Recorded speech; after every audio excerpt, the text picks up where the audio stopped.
আমার নাম অঞ্জলি। আমি রুমে বসে বিশ্রাম নিতেছিলাম। কিছু সময় পরে শুয়ে পড়লাম। হঠাৎ মনে হলো কেউ আমার পাশে শুয়ে আছে। চোখ খুলতেই দেখি শ্বশুর আমার পাশে শুয়ে আছেন। তাকে দেখে আমি হতবাক হয়ে গেলাম।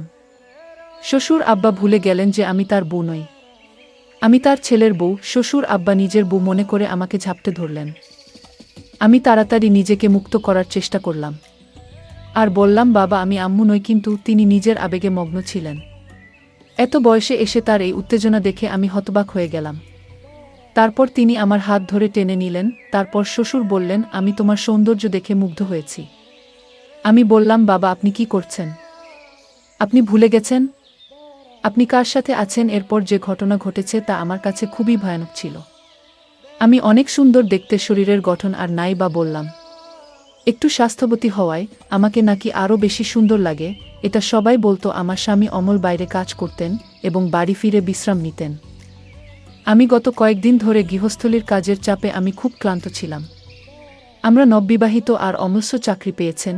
তিনি আমাকে তার সাথে বাহিরে থাকার জন্য নিয়ে যেতে চেয়েছিলেন, কিন্তু বিয়ের খরচের কারণে আমি তাকে বললাম, তুমি আগে স্থায়ী হয়ে নাও, পরে আমাকে নিয়ে যেও। আমার স্বামী কাজে চলে যাওয়ায় অমলের পরিবারের সাথে যেতে হয়েছিল।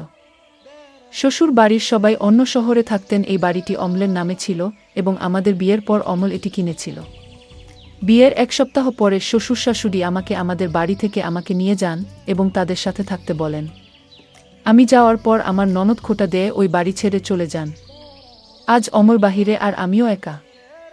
অমল তার বাবা মাকে আমার কাছে রেখেছিলেন যাতে তারা আমার সাথে থাকতে পারেন। অনেক জার্নি করে ক্লান্ত হয়ে রেল স্টেশন থেকে ফিরে আমি রুমে বিশ্রাম নিতে গিয়ে শুয়ে পড়লাম।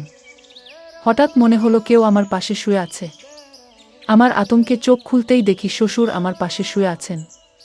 তাকে দেখে আমি অবাক হয়ে গেলাম। আমি উঠতে চাইলাম, তিনি আমাকে ঝাপটে ধরলেন আর বললেন, রানী তুমি খুব আরামে ঘুমাও। আমার শাশুড়ির নাম ছিল রানী। আমি তাড়াতাড়ি বললাম, বাবা আমি আম্মু নই, আমি অঞ্জলি, আপনার ছেলে অমলের বউ। তারপর দরজার কাছে গিয়ে আওয়াজ করতে লাগলাম। শ্বশুরের এই সব আচরণ আমার কাছে খুব অদ্ভুত লাগছিল। হঠাৎ আমার শাশুড়ি ঘরে ঢুকে জানতে চাইলেন, বৌমা তোমার শ্বশুর এখানে কি করছেন? এরপর আমি চুপ করে রইলাম। তখন আমার শাশুড়ি বিব্রত হয়ে বললেন, তোমার শ্বশুর স্মৃতিহারা রোগে ভুগছেন, তাই হয়তো ভুল করে এখানে এসেছে। আমার শ্বশুরের নাকি মাথায় সমস্যা ছিল। এই কথা শুনো আমি তখনই স্বস্তি পেলাম। শ্বশুরের ভুল বোঝার কারণে এই ঘটনা ঘটেছে, যা আমার কাছে ভয়ানক ছিল। কিন্তু আমার শ্বশুর কি আসলে স্মৃতিভ্রষ্টতার কারণে ভুল করে আমার ঘরে এসেছিলেন, নাকি অন্য কোনো উদ্দেশ্য ছিল? আমি ওই দিন দরজা বন্ধ করিনি। আমরা তিনজনেই এই বাড়িতে থাকতাম। যোহক আমি আবার শুয়ে পড়লাম, কিন্তু ঘুমাতে পারছিলাম না। আমার স্বামী এখন বাইরে থাকে, তাই আমাকে শ্বশুর শাশুড়ির সাথে থাকতে হয়। প্রায় ২-৩ মাস ধরে আমি একাই ছিলাম। বিবাহিত হওয়ায় স্বামীর ইচ্ছা মেনে নেওয়া ছাড়া আর কোনো উপায় ছিল না। হঠাৎ আমার স্বামীর পরিবার, আমাদের ৪ পরিবার আমাদের বাড়িতে বেড়াতে এলো। আমার শ্বশুর স্মৃতিভ্রষ্ট ছিলেন, যা আমাকে চিন্তিত করেছিল। আমি বিয়ের আগে এসব কিছু জানতাম না, কিন্তু এখন বুঝতে পারলাম তার সাথে থাকা খুব কঠিন হবে। বিয়ের পর পুরো ১ সপ্তাহ শ্বশুর শাশুড়ি আমাদের বাড়িতে ছিলেন। সেই সময় শ্বশুরের অসুস্থতার কোনো লক্ষণ আমি দেখিনি, কিন্তু অমল চলে যাওয়ার পর তার স্মৃতিভ্রষ্টতা প্রকাশ পেল। এ অবস্থায় তার কাছে যাওয়া বা তার যত্ন নেওয়া কঠিন হবে। আমি সারারাত এ বিষয়ে ভাবতে ভাবতে সকালে রান্নাঘরে গেলাম নাস্তা করতে। ঠিক তখনই আমার শ্বশুরের কোনো সমস্যা হলো। সে আমার রান্নাঘরে চলে আসলো। আমি চিন্তিত হয়ে এভাবে বললাম, কি ব্যাপার বাবা, এভাবে হাঁটছেন কেন? তিনি বললেন, অঞ্জলি তুমি খুব সুন্দর, তোমাকে খুব ভালো লাগছে। এই বলে আমাকে পাজাকড়ে ধরলেন। আমি বললাম, বাবা আপনি কি করছেন? তিনি বললেন, অঞ্জলি আমি তোমাকে নিয়ে রোমান্স করব, তোমার সৌন্দর্য দেখে আমি মুগ্ধ হয়েছি। আমি বললাম, বাবা আপনি কি ভুলে গেছেন আপনি কার সাথে আছেন? আমার শ্বশুর বলল, আমি জানি আমি কার সাথে আছি। সে আমাকে কাছে পাওয়ার জন্য পাগল হয়ে গেছিল। আমি তার এই উত্তেজনা দেখে হতবাক হয়ে গেলাম। এই সময় হঠাৎ মা ঠান্ডা হাওয়া খেতে খেতে বারান্দায় এসে জিজ্ঞেস করলেন, কি ব্যাপার অঞ্জলি, কোনো সমস্যা আছে? আমি উত্তর দেওয়ার আগেই আমার মা শ্বশুরের হাত ধরে তাকে রান্নাঘর থেকে নামিয়ে নিলেন। তিনি বললেন, বিয়ের স্মৃতিভ্রষ্টতার কারণে ভুল করে এখানে এসেছে। আমার কথা আমার মাও শুনলেন না। পরদিন অমল ফোন করল।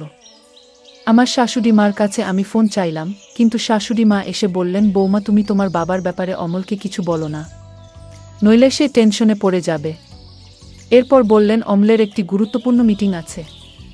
রাতে ফোন করবে তখন কথা বলো। আমি সারারাত অপেক্ষা করেও অমলের কোনো ফোন পেলাম না। আমার শাশুড়ি পাশে বসে টিভি দেখছিলেন। আমার শাশুড়ি বললেন, বৌমা, তোমার শ্বশুরের ব্যাপারে অমলকে কিছু বলো না, তাহলে সে অনেক টেনশনে পড়ে যাবে। আমি বললাম, শাশুড়ি মা, বাবাকে ওষুধ খাবান, শ্বশুরের স্মৃতিভ্রষ্টতা বেড়েই চলেছে।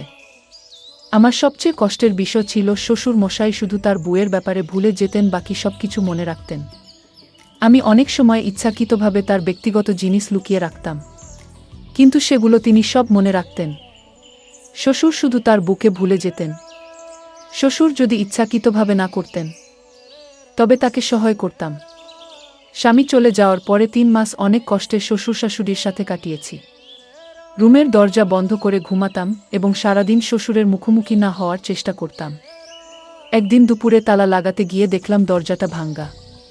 আমি চিন্তা করলাম, এটা কি করে সম্ভব, কারণ সকাল পর্যন্ত দরজার তালা ঠিক ছিল। রাতে আমি কিভাবে ঘুমাবো? এই ভাঙ্গা দরজা দিয়ে যে কেউ ঢুকতে পারে। তাই আমি কাউকে কিছু না বলে আমার বাবার বাড়িতে চলে আসলাম। কিছুদিন পর অমল ছুটিতে বাসায় আসলো এবং আমাদের বাড়িতে আসলো। আমি অমলকে সব খুলে বললাম। অমল আমাকে তার সাথে তার চাকরির স্থানে নিয়ে গেলেন আর আমাকে বললেন তার বাবার ব্যাপারে কাউকে কিছু না বলার জন্য, কারণ অমলের বাবা আমাকে কাছে পাওয়ার জন্য এই নাটক করেছিল। আর আমার শাশুড়ি আমার শ্বশুরের চাহিদা না মিটাতে পেরে শ্বশুরকে সহযোগিতা করত। আমি আর অমল তারপর থেকে আর কখনো বাড়িতে যাইনি। এখন আমরা খুব সুখে আছি। প্রিয় দর্শক, এই গল্প থেকে আমরা একটি গুরুত্বপূর্ণ শিক্ষা নিতে পারি। সব সদস্যদের প্রতি যত্নশীল এবং সম্মানজনক আচরণ অত্যন্ত জরুরি। মানসিক অসুস্থতা থাকলে বিশেষভাবে ধৈর্য ও সহানুভূতি প্রদর্শন করা উচিত। আর যদি কেউ আমার শ্বশুরের মতো হয়, তাহলে তার থেকে দূরে থাকা ভালো। সব বাড়িতে নিরাপত্তা অচেতনতা বজায় রাখা অতি জরুরি। বিশেষ করে বয়স্ক সদস্যদের সাথে আচরণের ক্ষেত্রে গুরুত্বপূর্ণ ভূমিকা পালন করা উচিত। সম্পর্কের প্রতি ভালো যোগাযোগ ও মূল্যায়ন একে অপরকে বুঝতে সাহায্য করে এবং সম্পর্ককে শক্তিশালী করে। আমাদের প্রতিটি পদক্ষেপ আমাদের ভবিষ্যৎ গড়ে তোলে। সাবধান থাকুন এবং আপনার পরিবারকে সঠিক মূল্যায়ন করুন। এই গল্পটি কেমন লেগেছে জানাতে ভুলবেন না এবং আমাদের চ্যানেলটি সাবস্ক্রাইব করতে ভুলবেন না। ধন্যবাদ বন্ধুরা।